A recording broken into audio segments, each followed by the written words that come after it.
Hi, everyone. My name is Ellen. And my name's Alyssa, and welcome back to the Modern Singer Podcast.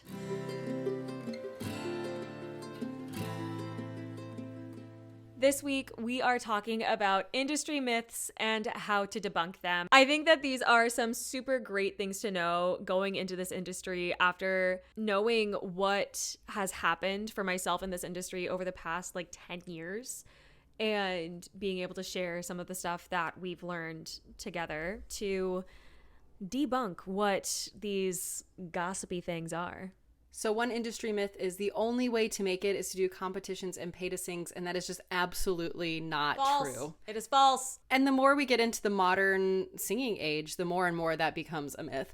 So let's talk about competitions real quick. So competitions are for flashy voices, people who sing really, really high, really, really low, people who develop very, very early. Sing really, really fast. Exactly. And not all of us are those people. And so you can still get roles. There are plenty of roles out there that don't have to sing really flashy. We don't have to sing Queen of the Night. Don't have to sing, deep down, bass level, or sing, all of the different really fast repetitions or anything like that. So that is a huge myth. You can definitely do competitions. You can win them. It's great money. But if you never win competitions, you're literally throwing your money into a pot and not getting anything out of it. Think if it's worth it.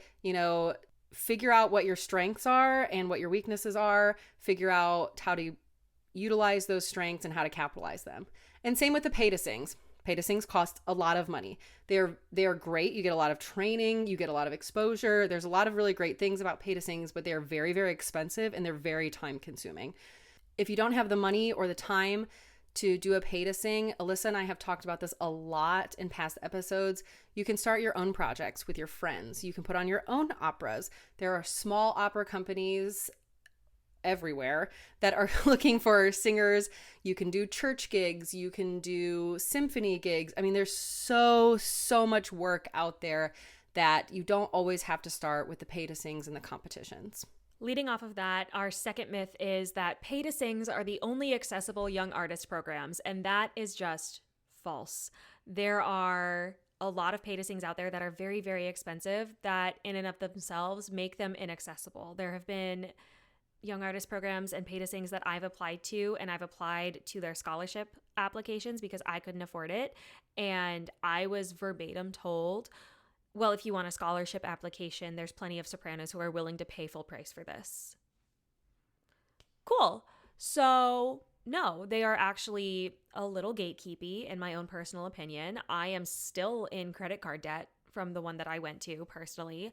And it has to be worth the money you're putting in to get the training that you want from it. So I've said this a lot. If you're only going to a pay to sing to do chorus roles, that is not worth your time. You need to be covering. You need to be performing. You need something out of it that makes it worth your time, that makes the value worth it to you. And everyone has different values for it. Absolutely. And add on to that, if you do get into a pay to sing and only get a chorus part, there is no downside to asking if you can cover multiple roles. Say, thank you for this opportunity. Would I be able to also cover this, this, and this? And then maybe it is worth your time. Maybe it is worth the money after that because you are getting that exposure. You are getting that role learned under your belt. So make sure that, if you do get into some of these opportunities that you're maximizing as much as you can. It doesn't hurt to ask. And, it makes you look more of a professional. Like, hey, that person is really gung-ho and really wants to work. That being said, do not show that you are willing to work and then not show up with your work done, or show up, pay the same amount, and get paid attention to less.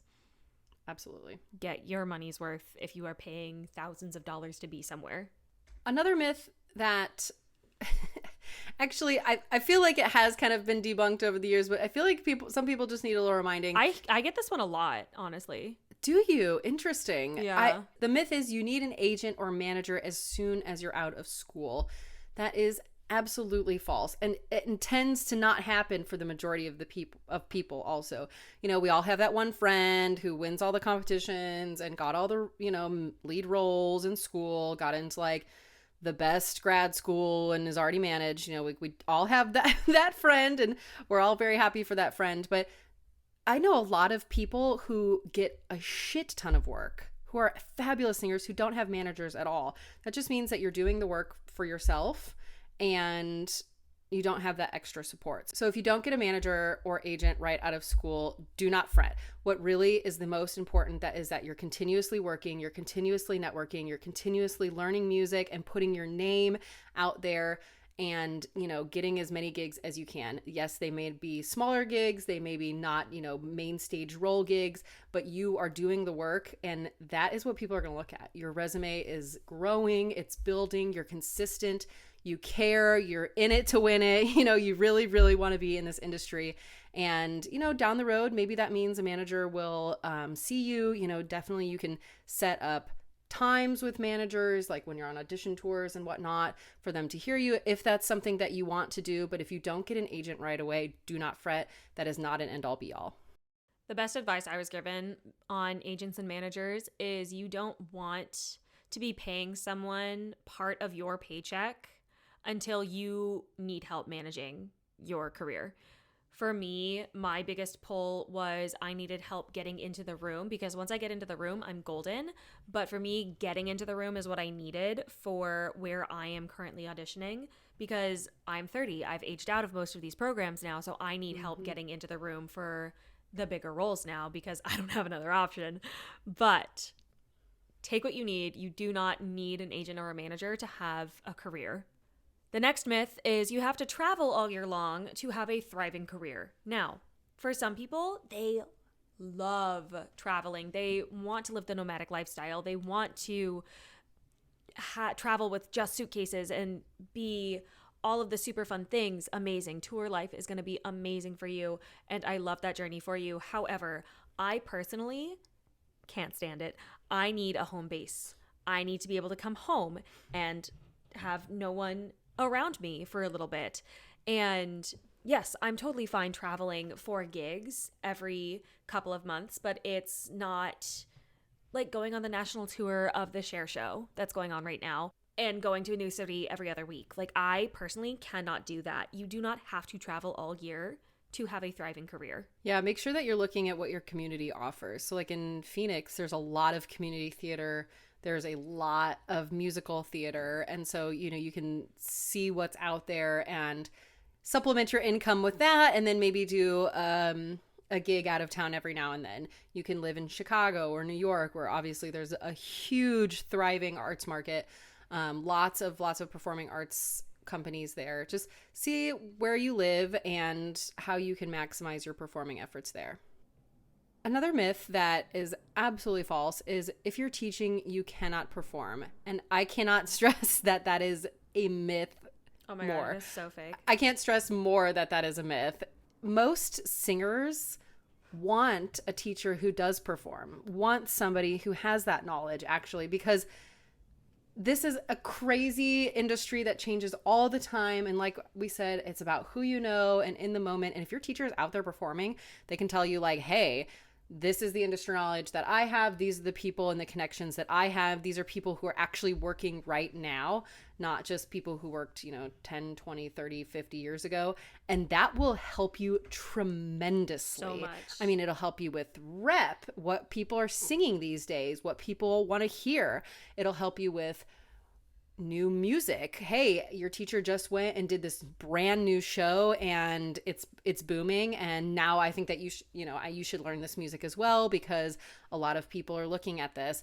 They can suggest you to people who are, a singer drops out right away, and they're in the industry, somebody might call them and say, hey, I know you're a teacher and you have a lot of singers. I need somebody really, really quick. And your teacher might offer you up. These are all major, major perks of having a teacher that is also performing. And if you are also teaching, you can perform. You just have to prioritize a little bit more. You have to make sure that you are balancing really, really well your teaching career and your performance career. You need to communicate with parents or students, however old they are, that you also do perform. And so sometimes you may need to move lessons around, maybe that's built into your paperwork or your contracts that you're putting out for your students. But it's just more about balancing time than anything. You absolutely can perform and teach. I do it myself. A lot of it is prioritizing your own vocal health and making sure that you're not talking too much or singing too much so that you can prioritize your career as well. But I don't know a performer who doesn't teach or do something else in the arts other than just performing. Yeah, and it's a great way to make a steady income while you are also performing and just, living in the music industry. The last myth we have for you today is that there are only a few people per generation that, quote, make it. This is totally fake. Like, it is so fake. Everyone's version of making it is different. For some people, it's I want to perform on Broadway. For some people, it's I want to perform main stage at the Met. For me personally, it's I want to make full-time money from music, whether that's teaching, performing, whatever. I want to make my entire monetary existence from music, which is really great for me. Personally, I can't do that right now, so we're growing towards it. But yes, there are certain people who are names first, but that doesn't mean that they are the only people that make it. Making it doesn't mean that you are only playing leads, that you are only playing named roles. Making it can be a ton of different things that you have to define for yourself. Yeah, and also from an arts admin perspective, what's your definition of making it? Because I quit singing professionally, but at that point, all I wanted to do was stay in the music industry world, right? That's all I wanted to do was to use my knowledge and to be around music, and in this scenario, opera, to work in that industry still. And I am the interim director of marketing at Arizona Opera. Yeah, you are. And so for me, that means I made it, I have a steady income. I don't have to travel all the time. I have a house, which is crazy to say out and loud. A husband. And yeah, a husband, I have that steady lifestyle now, right? I'm not traveling all the time, living paycheck to paycheck, but I still got to be in the arts world. I get to make a difference. I get to entice people to come and listen to all your beautiful singing. And for me, that's making it. So even if it's not singing, every so often, stop and think about what it means to make it for you. That might change drastically month to month, year to year. So whatever that means to you is all that matters. If there's anything that we missed that you want us to talk about, please do send us an email or a DM over on our Instagram. I would love to talk about them even more. But while you're at it, make sure that you subscribe, rate, and review wherever you listen to help us reach new followers. Don't forget to check out our show notes for all of our resources, especially our Etsy shop. One particular that comes to mind relating to this episode is our lesson contract template, which is a huge, huge resource. Yeah, it's based off of the one that I use for my own personal lessons that I teach. It's got some mild legalese in it from my time working for my mother's law firm. But make sure you check it out, and we'll see you next week. Bye.